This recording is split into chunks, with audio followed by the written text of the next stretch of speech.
နောက်တစ်ခါ risk reward ပေါ့ risk reward ratio profitable ဖြစ်ဖို့ high win rate ဖြစ်ဖို့လည်းမလိုဘူးเนาะ profitable ဖြစ်ဖို့ high win rate ဖြစ်ဖို့မလိုဘူး high R ဖြစ်နေဖို့လည်းမလိုဘူးအဲ့နှစ်ခုက relative ဖြစ်နေတာဟိုဆိုလိုတာကဗျာဥမာ 50% win rate ရှိရလို့က 2R profit ဖြစ်နေပြီဆို profitable ဖြစ်နေပြီလေဟုတ်တယ်မဥမာဆိုလိုတာကဒီမှာကြည့်ဆိုပါတော့ကျွန်တော်က 2R အမြဲယူရဲဆိုတော့ဒီမှာ 2R ဒီမှာဒါ R လေး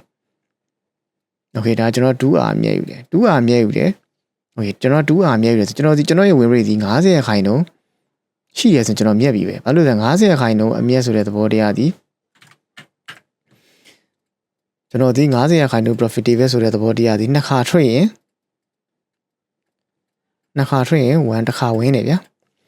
နှစ်ခါထွက်ရင်တစ်ခါဝင်းတာအဲ့ဒါဒီ 50% win rate မဟုတ်ဘူးလားဟုတ်တယ်လေနှစ်ခါထွက်တယ်တစ်ခါဝင်းနေအဲ့ဒါ50% win rate နှစ်ခါထွက်တယ်တစ်ခါဝင်းနေဆိုတော့တစ်ခါဝင်းရင်ကျွန်တော်ဘယ်လောက်အားလဲဆိုတော့ 2R လေတစ်ခါထွက်ရင် 2R လေတစ်ခါထွက်ရင် 2R plus ဖြစ်တယ်နောက်တစ်ခါရှုံးမယ်ဆိုကျွန်တော်ရှုံးမှာဘယ်လောက်ပဲလဲ -1 အဲ့ကျွန်တော်ဒီ profitable ဖြစ်နေတာပဲကျွန်တော်ဒီ 2R ယူအမြတ်ယူတယ်ဆိုရင်ကျွန်တော်ရဲ့ win rate 50% ဆိုရင်ကိုကျွန်တော်အမြတ်ထွက်နေပြီတကယ်လို့ဟိုကျွန်တော်ရဲ့ 5R လောက်တိရှိမယ်ဆိုပါစို့ကျွန်တော်ရဲ့ R ဒီလို 5R ပေါ့နော်။ကျွန်တော် 5R profit ယူတယ်ဆိုရင်ကျွန်တော်ရဲ့ win rate ဒီ 20% ပေါ့20-25% လောက် win rate ဆိုရင်ကိုကျွန်တော် profitable ဖြစ်နေပြီ20 or 25%အဲ့လောက် win rate ရှိရင်ကိုဒီ 5R profit ယူတဲ့သူဒီ profitable ဖြစ်နေပြီအဲ့တော့ခါကျခဏတော့ကျွန်တော်ပြောတယ်ဟလားခဏ50% profitable ဖြစ်တဲ့ 2R သမားပေါ့အဲ့လိုဟာရဒီကောင်ကငါထက်ဟလားဟို win rate နည်းတယ်ဆိုပြီးတော့ပြောလို့မရဘူး तू က 5R လေ 5R ဖြစ်တဲ့သူရဲ့ win rate က20ဆိုရင်ကို तू က profitable ဖြစ်နေပြီ तू ကမြတ်တယ်အဲ့လိုပဲဒီကောင်ကလည်းဟာဒီကောင်ကငါထက် R နည်းတယ်ဒီကောင်က 2R လေးပဲမဟုတ် 2R ဆိုရင်သူရဲ့ win rate ကဘယ်လောက်လဲ 50% အဲ့တော့သူ့ဟာနဲ့သူအချိုးကျနေတာအဲ့ဒါ risk management ပဲအဲ့ risk management ဆိုတာကျွန်တော်အဲ့ကိုယ့်ရဲ့ risk reward တွေကိုယ့်ရဲ့ဒီ win rate တွေဟလားပြီးမခဏကျွန်တော်ပြောတဲ့ draw down တွေအဲ့ဒါတွေအကုန်လုံး balance လုပ်ရမှာ balance လုပ်ပြီးမှတေချာတွက်ချက်ပေါ့ဗျာနော်တေချာတွက်ချက်ပြီးမှကိုက manage လုပ်တာ profit ဖြစ်အောင် manage လုပ်တာတကယ်လို့ 20% ပဲ win rate ရှိတဲ့ကောင်က 2R ပဲအမြဲယူနေမယ်ဆိုတော့ဘလို့အမြတ်မှာတော့ရှုံးမှာပေါ့ 2R လောက်မြဲယူတယ်ဆိုအနည်းဆုံးတော့50% profitable win rate ရှိမှရမှာလေ50% win rate တော့အနည်းဆုံးရှိမှရမှာလေဟုတ်တယ်မလားဥပမာ 5R ယူတဲ့ကောင်ကလည်းအနည်းဆုံးတော့ 20% တော့ win rate ရှိမှရမှာ15% win rate လောက်နဲ့တော့မမြတ်ဘူးအဲ့ဒါရှုံးတော့ရှုံးနေမှာဒါကြောင့်မို့ကျွန်တော်တို့က risk management ပဲဒါကြောင့်မို့ကျွန်တော်တို့ risk management ကရေးကြည့်တယ် risk management ဒီဘယ်သူစီရမှာအတူခိုးရမှာမဟုတ်ဘူးကျွန်တော်လို့သူလိုလိုက်လို့ရမှာလည်းမဟုတ်ဘူးတခြား trader တွေလိုက်လို့သူလိုလည်းလိုက်လို့ရမှာမဟုတ်ဘူးကိုယ်တိုင်ကိုယ့်ရဲ့ balance data ကိုပဲ balance data တွေကနေကိုယ့်ရဲ့ data တွေဆွဲထုတ်ပြီးမှ manage လုပ်ရမှာနော်အဲ့ဒါ risk management အဲ့ဒါ risk reward နဲ့ပတ်သက်ပြီးတော့ဗောနော်အဲ့တော့အဲ့လိုတယောက်နဲ့တယောက်လည်းလိုက်ပြီးတော့လို့မတူဘူးတော့တယောက်နဲ့တယောက်လိုက်ကြည့်လို့လည်းမရဘူးဘယ်ကောင်ကတော့နည်းလို့ဘယ်ကောင်ကတော့များလို့ပြီးတော့ဟာလားငါဒီကောင်ရဲ့သူ့ရဲ့ win rate ကဟာလား60လောက်ရှိတယ်80လောက်ရှိတယ်ကိုယ့်ရဲ့ win rate ကနည်းတယ်အဲ့လိုသွားပြီးတော့လည်းရှင်လို့မရဘူးကိုယ့် data နဲ့ကိုယ်ပဲကိုယ့်အကြောင်းနဲ့ကိုယ်ပဲအဲ့တော့သူများတွေလို့လိုက်မကြည့်နဲ့ဟိုဘယ် trader တွေကတော့ဘလို့လိုက်မကြည့်နဲ့ကိုယ့် data နဲ့ကိုယ်ပဲ budget လို့ကြိုးစားကိုယ့်ရဲ့ system ကို believe လို့ဒါပဲရှိတာအဲ့လိုလိုက်ကြည့်နေတော့မရဘူးเนาะကိုယ့် data နဲ့ကိုယ်ပဲအဲ့တိုင်းပဲကိုယ့် data နဲ့နောက်ဆုံးမှာကိုယ့် data နဲ့ကိုယ်ပဲကျွန်တော်တို့ဒီ trading journey ကိုတယောက်တည်းသွားရမှာနောက်တစ်ခုက draw down ပေါ့နော် draw down ခဏကျွန်တော်ပြောတဲ့ draw down ပဲဒါ maximum draw down ဆိုတာကျွန်တော်တို့ဒီ loss တွေပေါ့နော် loss ဖြစ်ရင်ဒါ draw down ဖြစ်တာပဲเนาะဒီ maximum ကျွန်တော်ဆိုရင် maximum draw down ခဏကျွန်တော်ပြောတာ15ရှိတယ်ဒီမှာထားပါတော့ဒီလို loss တွေပေါ့ဒီနေရာဆိုတာ draw down တွေဒီမှာ draw down တွေဒီလိုနေရာလေးဒီလိုဆင်းတဲ့နေရာလေးเนาะအဲ့တော့ကိုယ့်ရဲ့ maximum draw down ကိုသိရမယ်เนาะနောက်တစ်ခုကဒီမှာ draw down เนาะဒီကိုယ့်ရဲ့ maximum draw down ကိုသိရမယ်เนาะအဲ့တော့ကိုယ့်ရဲ့ maximum draw down သိရမယ်ကိုစီအများဆုံးဘယ်လောက်ထိရှုံးလေးရှိတယ်လဲကိုယ့်ရဲ့ balance data မှာအများဆုံးဘယ်လောက်ရှုံးမှုတယ်လဲဆိုတာသိရအဲ့လို draw down မျိုးဇာတ်တိုက်ရှုံးတဲ့ draw down မျိုး future မှာအနာဂတ်မှာကြုံလာခဲ့ရင်ရောကိုယ့်ရဲ့ emotion ကိုမထိခိုက်ဘဲနဲ့ consistent ဖြစ်အောင် consistent ဖြစ်နေအောင်ဟလာကိုယ့်ရဲ့ capital မှာ space ဘယ်လောက်ပေးမလဲဆိုတာကိုလေကိုကြိုပြီးသတ်မှတ်ထားမှာခဏကျွန်တော်ရှင်းပြရတယ်ခဏကျွန်တော်ရှင်းပြရတယ်နော်ကိုယ့်ရဲ့ capital မှာ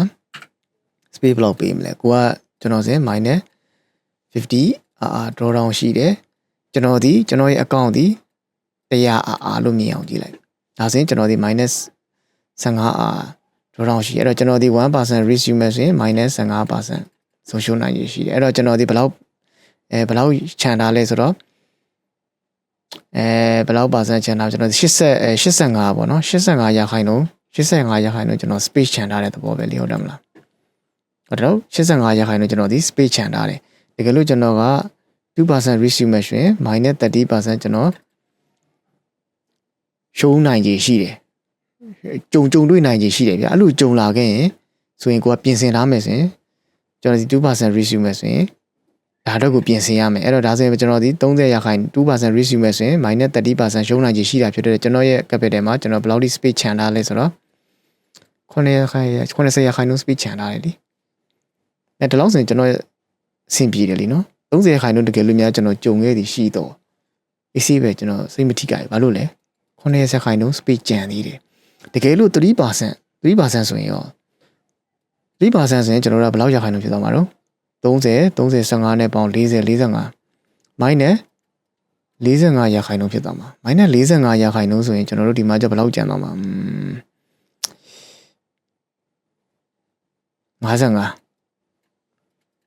55ရာခိုင်နှုန်းပဲ speed ကကျန်တော့မှာလीနော်55ရာခိုင်နှုန်းပဲကျန်တော့မှာဆိုတော့ဒါကြတော့နည်းနည်းလေးများသွားပြီကျွန်တော်စိတ်ပိုင်းဆိုင်ရာမှာတိတ်အဆင်မပြေတော့ကျွန်တော်ရဲ့စိတ်ကတိတ်အဆင်မပြေတော့တဝက်လောက်ကြီးကျိုးသွားမှာဗျာကြုံခဲ့ဒါမျိုးကြုံခဲ့အဲ့တော့အဆင်မပြေအဲ့တော့ကျွန်တော်အဆင်ပြေရင်ဘယ်လောက်အဆင်ပြေလဲဒီကောင်အဆင်ပြေတယ် 1% risk ယူရင်ယူဒါမှမဟုတ်လေ2% risk ယူရင်ယူဒါမှမဟုတ်လေ 1% risk ယူရင်ယူကျွန်တော်တို့အဆင်ပြေတယ်โอเคအဲ့လိုမျိုးပေါ့ကိုယ့်ရဲ့စိတ်ခံစားချက်နဲ့အဆင်ပြေမဲ့ကွာကြိုပြီးတော့ draw down ဘယ်လောက်ထိ emotion ကို impact မဖြစ်မဲ့ draw down မျိုးပေါ့နော်အဲ့ဒီအခြေအနေမျိုးကကိုယ့်ရဲ့ risk ကိုတေချာလေး manage လုပ်ရမှာအဲ့လို speed ကိုကြိုပြီးသတ်မှတ်ထားတာပေါ့နော်ကိုယ့်ရဲ့ဘယ်လောက်နေရာလွတ်ပေးထားမလဲပေါ့အဲ့ဒါကိုသတ်မှတ်ထားတာဒါမှတော့ trading ကျွန်တော်ရဲ့ trading psychology က entry တွေကိုမနှောက်ယှက်မှာ risk management ကိုကျွန်တော်တေချာပြင်ဆင်ထားမယ်ဆိုအဲ့ခဏပြောနေကျွန်တော်ကြောက်စိတ်တွေလောဘစိတ်တွေပြီးရင် revenge trading တို့လား over trading တို့အဲ့ဒါကြီးဆိုတာ way ပဲတော့ easy ပဲဟို trading psychology ဆိုတာဘာမှမဟုတ်တော့ဟို loss တွေဆိုတာကျွန်တော်တို့ရဲ့ psychology ကိုဘာမှမထိခိုက်တော့ဘူးဗျာဘာလို့ဆိုကိုက risk management ပြင်ဆင်ထားပြီးသားလေကိုကကြိုးတည်ပြီးသားလေဟာလားဘာသိရဘာတွေကြိုးတည်ရကျွန်တော်ရဲ့ maximum drawdown ကိုကျွန်တော်သိတယ်ဘယ်လောက်ပါစ risk ယူထားကျွန်တော်ရဲ့ space ဘယ်လောက်ကျန်မလဲဆိုတော့ကျွန်တော်သိရလေဟုတ်တယ်မလားအဲ့တော့ခါကျတော့ easy ပဲနော်အဲ့တော့ risk management ကိုတေချာပြင်ဆင်ထားဖို့လိုတယ် risk management ပြင်ဆင်ထားတဲ့လူသည် risk management ကိုတေချာကောင်းကောင်းပြင်ဆင်ထားတဲ့ trader တယောက်သည် easy ပဲ no emotion ကိစ္စမရှိဘူးနော်အဲ့နောက်တဲ့ trade တွေဘယ်လောက်ထိကွာဆုံးရှုံးခံနိုင်မလဲဆိုတာကိုပဲကျွန်တော်တို့ကတွေးထားပါတော့ကြိုတင်ပြင်ဆင်ထားပါအဲ့ trader တွေရှုံးနေဆိုတာလေဟို system မကောင်းလို့မဟုတ်ဘူး risk management ကောင်းကောင်းမလုပ်နိုင်တာကြောင့်ပေါ့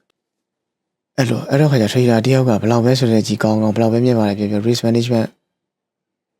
ကောင်းကောင်းမလုပ်နိုင်ဘူးဆိုကျွန်တော်တို့ရှုံးမှာပဲဒါကြောင့်မို့ risk management ကအရေးကြီးတယ်နောက်ဆုံးမှာဒီ risk management ကပဲ trader တွေ